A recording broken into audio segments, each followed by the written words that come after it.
So you might be saying, where's Josh been? I mean, you're probably not, but I figure I'll let you know where I've been anyways. So basically, since my last video, which was about 6 weeks ago, I've had like four things happen. My uncle's house that caught on fire, which I think I've mentioned a couple times.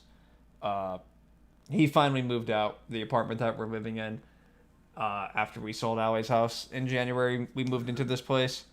Um, his house is done. He moved out. Since we have to be out of here soon, and when Allie and I don't want to re-sign the lease, we've started looking at buying a house, a cheap one, and we found one.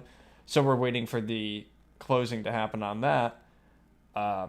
My dog has been diagnosed with a collapsing trachea, which is something I'm gonna have to medically manage for the rest of his life, or opt for $4,000 surgery. So you might be able to hear him going in the background a little bit. Over the past, he went there 4 days ago to the hospital because the cough was horrible, and over the past few days, he's had a huge improvement from where he was. But he's getting older. As it is, he's 11 years old, so Cocker Spaniel. So I feel like he's getting, you know, he's starting to get old, and this is something I'm gonna have to manage for the rest of his life. Um, and then there was one other thing, but oh yeah, I have a friend that's moving as well from work, and he sold me a shitload of tools, and that's a video that I have to post. Um, for like only $300, he sold me a ton of shit. Cause it's amazing once you move, or once you start even thinking about moving. You like if you have a collection of tools that you've been using from your parents or whoever, like at your house. You know how you just like accumulate shit, and it's like, oh, I'll just go downstairs and grab the electric drill. It's like, okay. And then you move out, and it's like, yeah, I can't take all that with me because that's either somebody else's, or it's like, it belongs at that house and you just can't take it. So all of a sudden you have to start off from fucking zero with no stuff, and it's like, wow, that's gonna take me a fucking lifetime to accumulate all these tools. And so he's moving, and his quote was, I don't want to know nothing about no tools. Okay. So he goes, just come over, take a look at everything, and whatever you want, just I'll name a price, and if that's fair to you, then let's agree on it. I'm like, okay. So I went over, and I'm like, dude, I gotta give you more money than this. And it's like, no, man, it's fine. I don't want it anymore. I'm like, Jesus Christ, like I haven't, like, once the video goes up, I'm sure I'll get comments saying that I either like ripped him off or I got like an amazing deal, because some of the stuff is older, but it still works. You know what I mean? It's not like I need brand new stuff for everything. Basically, at this point, the house that we're moving into, I really need a hammer drill, and that's like the only thing that I'm probably going to have to buy brand new, because he doesn't want to part with his for some reason. He says I can borrow it if I need to, but he doesn't want to sell it. So if I need to borrow it, then I can, avoid that cost. But I mean, I might just buy one anyways for like 80 to $90 if I can find like a halfway decent one for that price. I know that there's a used tool store like pretty close to me, and I'm thinking I might just go there, and if I can find like, let's say there's one for like 150, but it's quite a bit better than the one that would be new for like 90, I might just go for that. But who knows? We'll see what happens when we finally move. But yeah, I mean, it's June, and like the first week of July were like a freaking whirlwind of shit. I did not realize, again, how much stuff we had in this apartment that we moved out of Valley's house. Like, the amount of stuff that we threw away when her grandmother died was, it was like 50 cubic yards over two dumpsters. So one 30-yarder was maxed, and then another like 20 cubic yards in another 31. And Jesus, like there's still so much stuff, and there's stuff that we have in storage that we haven't even gone through yet. Like we just like, you know what? We have to be out of here. We have to move it, and we don't have anywhere to throw it out, so we just have to take it. And there's so much stuff in storage that we're gonna have to go through, and stuff that we thought we were gonna want, but aren't gonna be able to keep either because of the houses that we're moving into is it's gonna be kind of small. It's going to be not gonna be able to fit it, or not gonna want it anymore. You know what I mean? So see how that goes. But you know, it is amazing, like seeing when my house caught on fire and when we had to sell Allie's house. If you stay in a house for a certain amount of time, and who knows how many years it takes to get to this point, but if for some reason you have to empty a house after somebody's been there for like 20 years. Well, Allie's grandmother was at her house for like exactly 20 years from the day that she bought it until the day that she died. Just the amount of shit that you have that you don't even fucking know that you have. You have like closets with stuff in them where it's like, oh yeah, like that thing's been there since who the hell knows when. And because she was at the end bedbound and she hadn't been able to walk in 5 years from like 5 years from the point that she died. She hadn't been in the basement in a long time either, and the amount of stuff that was down there from 2 houses before the one that she lived in. So you're thinking stuff literally that she moved from one house to the next house and then moved into the basement and never used. It's like, why didn't you just throw it out? But then the same thing with my house. Like when they had to take literally every single thing out and empty it from top to bottom after the house caught on fire. They're supposed to bring that stuff back this week. The amount of like, now that especially too, now that I've gone without a lot of that stuff for over a year, like my clothes, and I had to rebuy new stuff because it's in storage or it's being cleaned or whatever, or it was lost to the fire. Like it's going to be insane the amount of stuff that they're going to bring back. And it's like, now we have to get rid of, either find a place for it or get rid of it. And you don't even know what they have. Because it's like, I know for a fact that I had over 200 t-shirts. Well, because they've all been at the place that did the construction, they took the stuff after the fire and they stored it. So now that it's been there for that long, I've went and rebought like a bunch of collared shirts now. I don't really, because of work, I don't really wear a lot of t-shirts anymore, especially ones with like logos and band names and stuff on them, because I'm not really supposed to. And I've like completely changed my style. So now all those shirts that I have, I'm going to have to go through them, get rid of a lot of them, because either they're, you know, they might not fit anymore. I might not want them anymore. Like they're going to bring back some furniture, and we've already decided that we're going to like change up the furniture in that place. Like my uncle's decided that. So it's like, basically, because of the way that I explain shit so shitty, once you stay in a house for a certain amount of time, it is a pain in the ass to move, especially if you're not consistently throwing stuff away and you have the space to just like, oh, I'm going to put it on a shelf, or I'll put it in the closet or something like that. And then you never eventually get rid of it. And it just all comes to a head where you have to get rid of it. Like, no wonder so many people rent dumpsters and just have to throw so much shit out. Because you get to the point where it's like, oh yeah, like I forgot I even had that, and I rebought one. You know what I mean? Like, oh, I didn't know that I had this thing anymore, so I just ended up going and buying a new one, and now I found the old one, so now I have two, so now I have to throw out the old one or put it back in wherever the hell it was.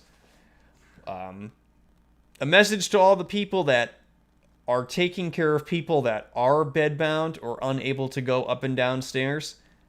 Any of that shit that they can't get to, Jesus. The amount of stuff that, like, before her grandmother died, she'd always tell me, like, just go put this stuff up in the attic, and we'll deal with it later. Once it's out of sight, it is out of mind.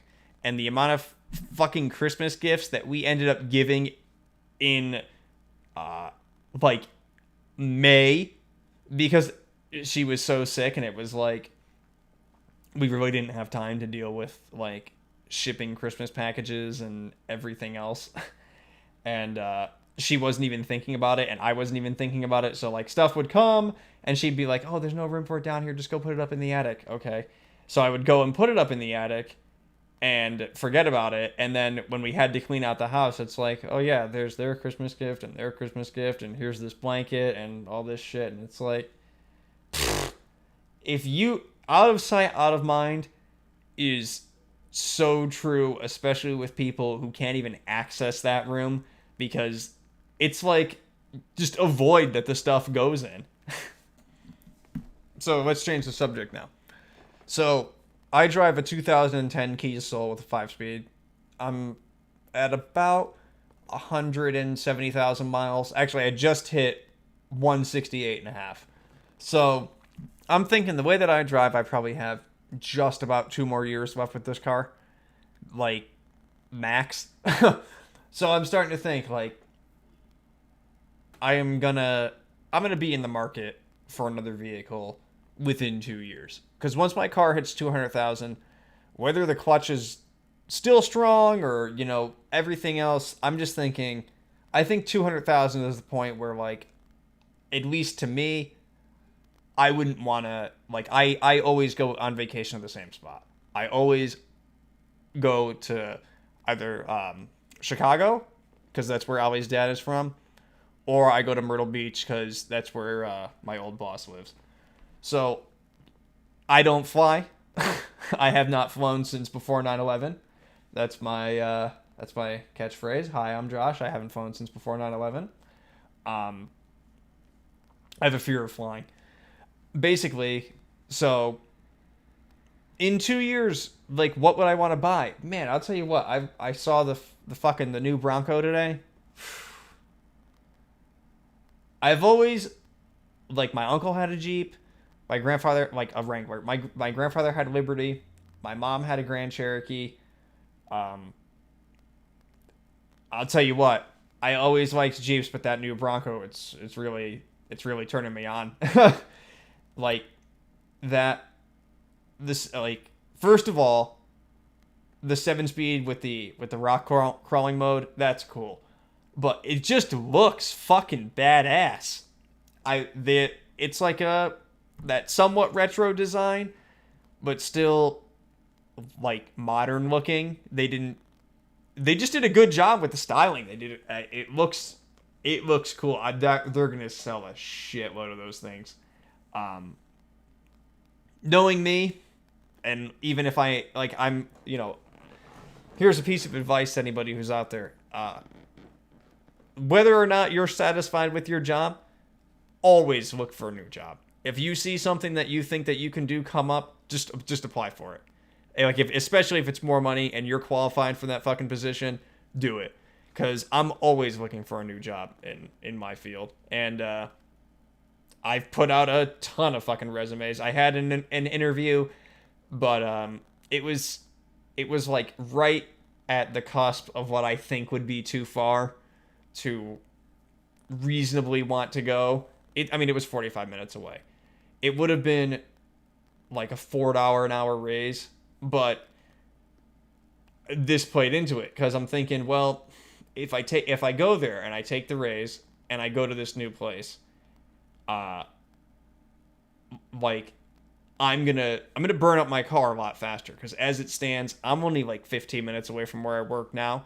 So if I'm gonna basically triple my commute, I'm gonna burn up my car a lot faster, and that raise is gonna turn into a loss almost because I'm gonna have to go find a new vehicle.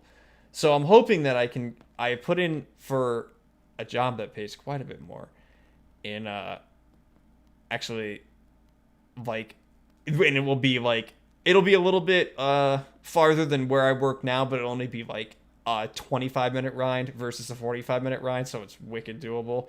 And it pays it would be a nice fit. But basically, like, man, if I could get a fucking new job and afford that Bronco, you're gonna watch somebody take out a fucking loan so fast. I don't know. That's something I watched the videos, like a few videos today about it, and I can't stop thinking about it. I'm like, that is one nice looking vehicle. And I have, like, when my grandfather died, I inherited his Liberty. That thing was a piece of shit. The top end on the engine exploded, and I looked it up. I guess that other people have had that issue as well. I think it's like it's something with the second cylinder. One of the valves screws up, and so I had to get the engine rebuilt. And then I drove it for like maybe 2 or 3 more years after that, and then I started feeling the transmission was starting to slip. And it was like, yeah, it's time to get rid of this beast. And I was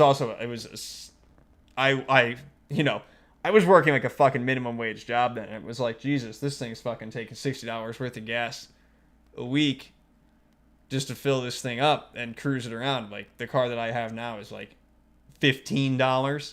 You know what I mean? So, hey, I mean, that's a huge savings right there. Spending like a freaking quarter of what I would have been back then. I mean, back then gas was also like $4 a gallon, so I was driving an SUV on minimum wage at 17 miles to the gallon at $4 a gallon. When now I'm driving making more than minimum wage, driving a economy car, and getting 30 miles to the gallon. So it was not cheap to operate that vehicle. Is basically what I'm saying. But I'll tell you that like I said, that Bronco is going to sell quite a few units because if it appeals to someone like me who, well, obviously I'm not, well, maybe not so obviously, I guess, but I'm not old enough to appreciate the old Bronco, like, the one that stopped in 96 or whatever. I was a Bambino back then, you know what I mean? So, I know kids in high school that drove them, but I don't know, it wasn't for me. But, hey, they hit it out of the ballpark with the freaking new one that looks mint. And, a lot of people were like, oh, it's, like Jeep sweating. Like, yeah, Jeep might lose people like me who, might have bought a Jeep, but also, like, would consider it something else. Like, my thing was, like, what I've been thinking is if I was to buy another vehicle, like if I had $35,000 cash right now, what would I buy? Like, I would think about either a Tacoma, a Gladiator, even though I think that's over 35, and or probably a two-door Wrangler. And but now, like, so I'm on the fence between several different vehicles, but like now the Bronco comes in, and it's like, yeah, you might lose somebody who was on the fence to another vehicle and say like, oh, well, Josh says that he wants to, comparison shop a few different vehicles. But like the Jeep loyalists, like people like my uncle who owned a Wrangler, they're not, I don't think that they're gonna make the switch to the Bronco. I may be wrong, it might just be me, but I think like that brand carries extremely strong brand loyalty, and I don't think that they're just gonna, they might take it for a test drive, they might even like it, but they might, it's not, what's the old saying, it's a Jeep thing, you wouldn't understand. And I think that holds true with that. It's just it could be an overall better vehicle, but it's not a Jeep. That's the only thing that it has going against it. And like my first car was a Ford, my second car was a Jeep. So maybe that's something with me too. Like I'll always have that Ford in the back of my mind. You know what I mean? Like, hey, my first vehicle was a 1993 Ford Ranger XLT 5-speed. Technically 4-speed overdrive. So, like I'll always have a connection to the Ford brand that maybe other people have with Jeep or whatever. So, for a minute now, let's talk about something that, oh my god, did I get fucking pissed about this the other day. Let's talk about workplace drama, and I want to say cunts, but it doesn't really apply to this guy. He's more of a prick. So where I work, we had a virus. I guess you're not allowed to say the C word on this. I already said the C word, but the CO word. We had a virus scare. Now, so we were told that we couldn't go to a certain area of the building because that's where that person stayed. Fine. So I had previously worked in a different building, and I was still up to that day was still friends with this guy that I'm gonna get to. 1 sec.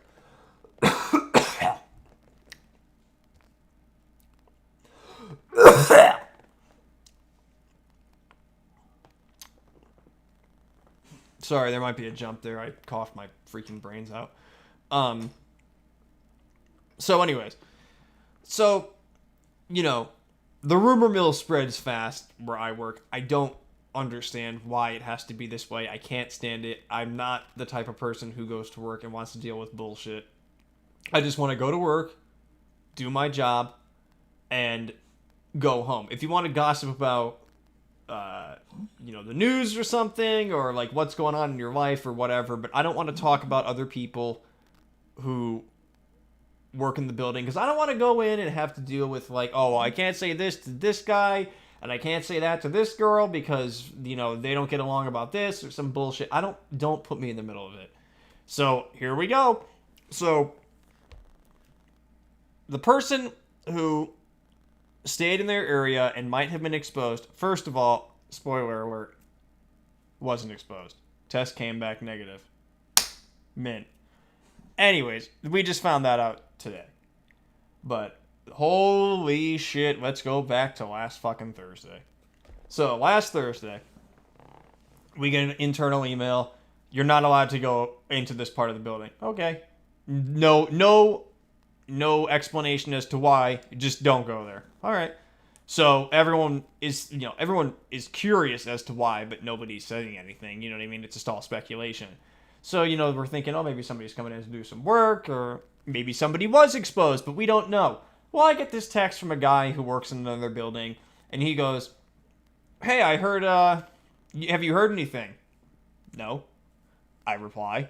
And he goes, well, I heard that so-and-so, might have been exposed. And I said, I don't know anything about that. And so he calls me, and he goes, oh, well, blah, blah, blah, I heard that this person was exposed, and aren't you worried about this? I'm like, I haven't even seen them in over a week.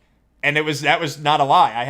I had not interacted with that person since well before the 4th of July.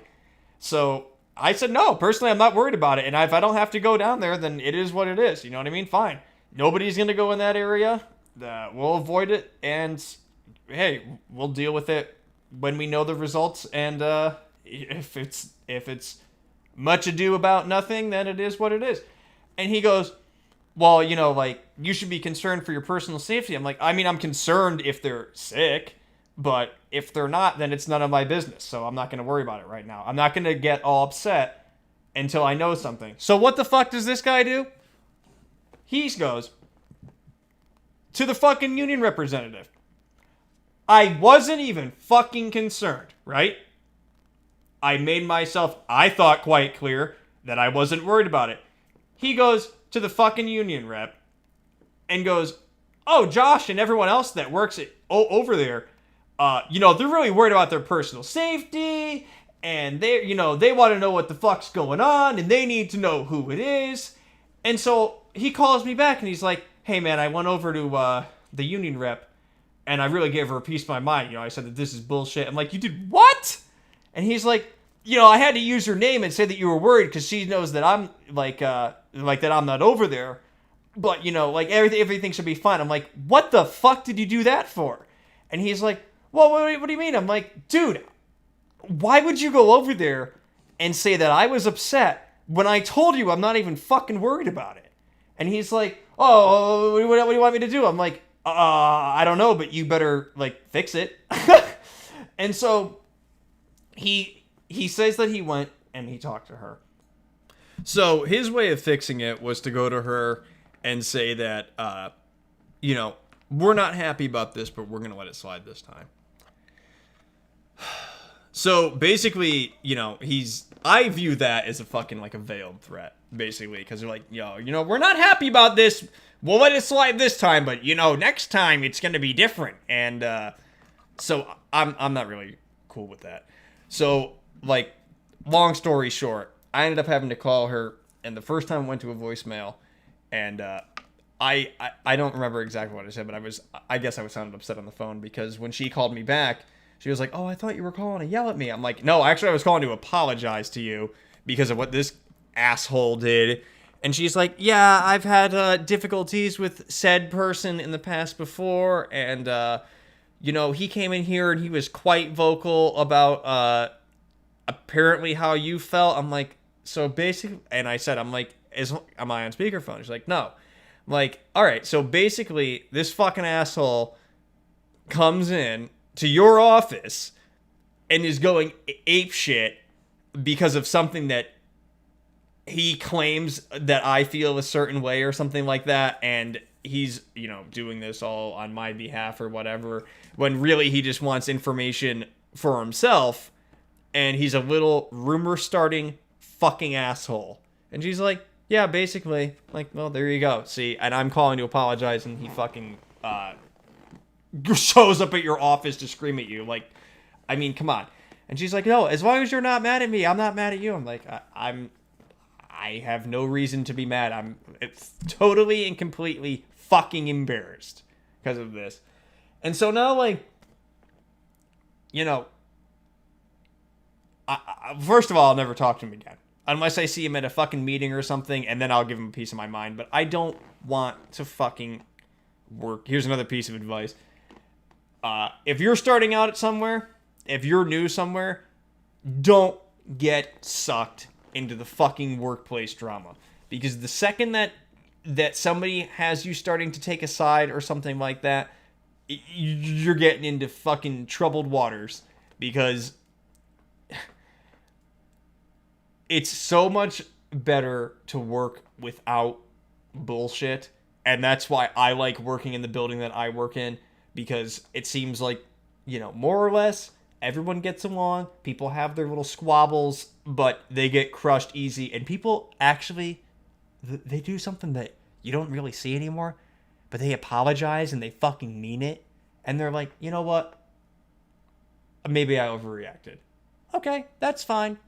But we also don't have dickheads who go and make up lies and run with them. So there's that too. Here's another thing too. There's always a chance that I or him could get transferred and work with each other, and that's going to be a problem because I'm not going to fucking have to deal with that.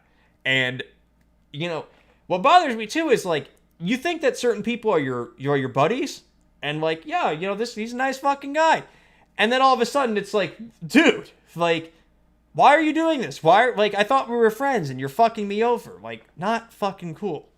And, he's just one of those people where it's like, it's not even worth, in my opinion, it's not even worth attempting to hash it out and, like, get, like, a real apology and say, like, hey, just please don't do it again. Because it'll just happen again. It's one of those people where it's like, they've got their fingers crossed behind your back, or the second you turn around, they're motherfucking you, because no matter what he does, he's always right. And it's just the way that it is. So some people, even if they apologize, you know it's a fucking lie. You weren't sorry. You're just sorry you got caught. You're sorry you got yourself in hot water. And I don't want to play that shit at work. I'll tell you what. If I was still fucking manager, if he worked for me in a different life, like in my old line of employment, I would have fired his fucking ass. If he went behind my back and went to my fucking like the old situation would be, if he went behind my back and went to my boss with how close my old boss and I were, I would have fucking told that motherfucker, pack your shit and leave, because I'm not putting up with this shit. I'm not getting people talking crap about me behind my back like that and making up salacious rumors that I'm concerned about my fucking personal safety. I'm concerned about myself. You stay concerned about yourself. So with all that being said, I think it's time that we end it here. I've got to go give my dog some medication, and we'll maybe I'll do another one of these next week. Who knows? It depends on what kind of time I have or when I actually end up moving. If I do move, I will definitely not make a video for at least 1 week, if not 2. But I do have, like I said, I have some things in the works. I'm going to try to edit this up tonight or tomorrow afternoon and get it up, and in case anyone actually gives a shit. And with that being said, I hope you all have had a good start to your summer and are staying safe and healthy, and wishing everyone the best, and take it easy.